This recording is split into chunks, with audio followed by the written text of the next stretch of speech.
superna gratia. Bendita seja a Trindade, para sempre seja bendita.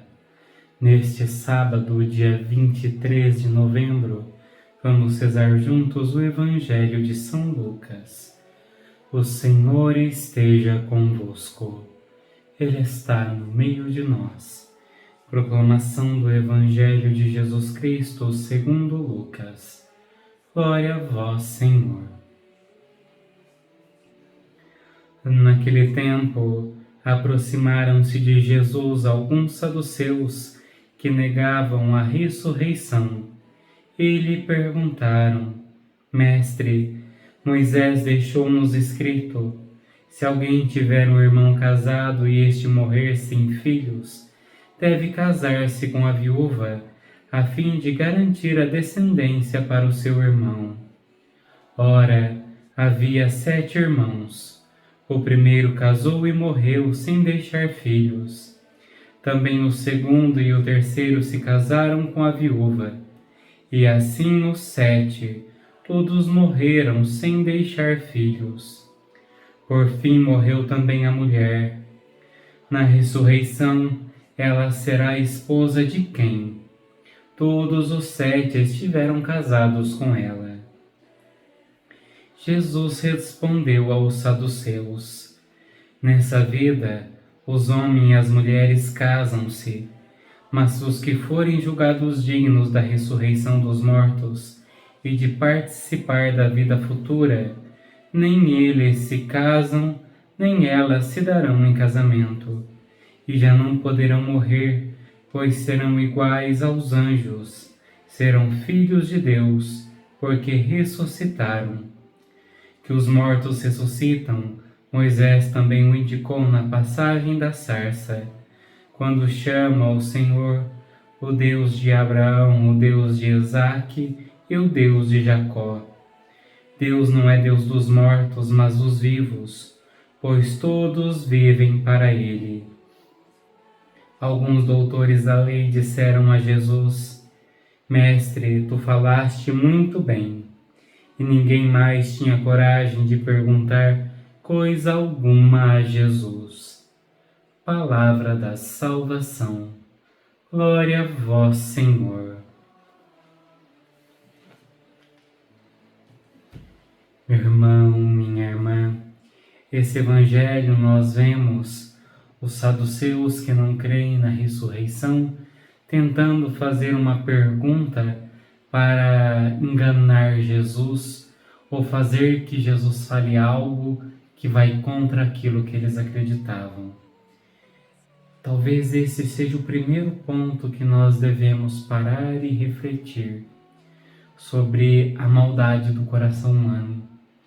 Muitas vezes nós agimos com maledicência, com maldade, com inveja, com ciúmes.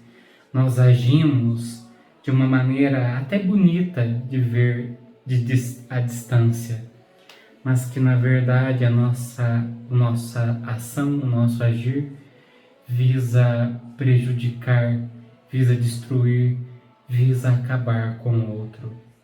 Desta forma, irmãos, que nós saibamos olhar com sinceridade para o nosso coração, para as nossas atitudes, os nossos comportamentos, as nossas conversas. Nós, de fato, buscamos agir com pureza de coração? Ou nas nossas conversas nós tentamos prejudicar, enganar, de acordo com a maldade, a concupiscência que habita em nós? E diante de toda essa discussão, nós vemos Jesus ensinando que no fim do tempo, no céu, na eternidade, nós não daremos importância para as coisas que nessa vida se dá importância. Desta forma, nós precisamos separar as coisas. Existem coisas nessa vida que são próprias dessa vida. Existem coisas que, quando nós morrermos, não vai existir no céu. Desta forma, nós devemos também parar e refletir sobre as nossas buscas. Nós estamos buscando coisas que são passageiras, transitórias, ou estamos buscando coisas que permanecem, que são eternas, que permanecerão conosco no fim dos tempos? Nosso corpo vai morrer, vai ser decomposto, os vermes nos comerão, nos decomporão. O corpo vai passar, o físico vai acabar. Na eternidade, nós teremos um corpo glorioso, mas é um corpo que não tem a ver com esse corpo. Com isso, eu não estou dizendo que você tem que ser desleixado com o teu corpo, com a tua vida. Não, devemos aprender a cuidar do que somos, do nosso corpo, da nossa vida, buscar realmente aquilo que nos dá saúde.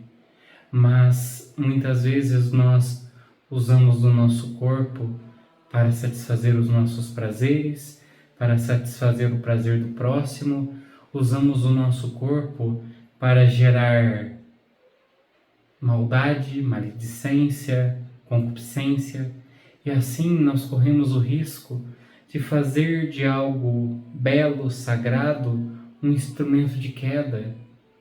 Dessa forma, irmãos, em tudo, nós devemos parar, refletir no hoje. Qual é a minha busca? O que eu dou importância? Quais são as coisas que eu realmente me empenho nessa vida? Isso permanecerá na eternidade? Ou isso que eu tanto empenho, tanto busco, vai passar?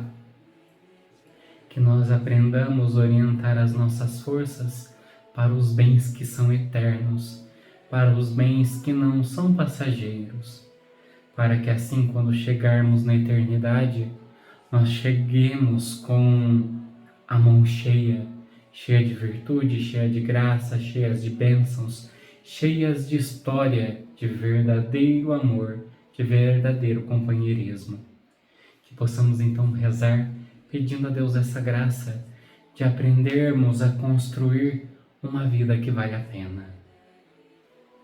Ó Senhor, nós vivemos num mundo que eleva, que exalta o aparente, o belo, o prazer, o benefício, a riqueza, os gostos.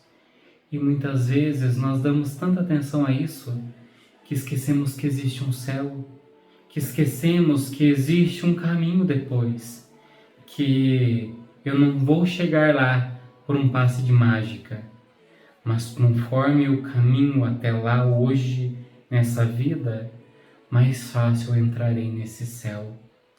Desta forma, Senhor, dai-nos a graça de compreendermos essa riqueza, esse presente, este tesouro que o Senhor nos deu, que o Senhor veio nos ensinar, mostrando na tua própria carne o que realmente vale a pena, o que não é passageiro, transitório, mas o que é eterno. Fale ao nosso coração e nos ensine, Senhor, a buscar as realidades eternas. Amém. O Senhor esteja convosco, Ele está no meio de nós.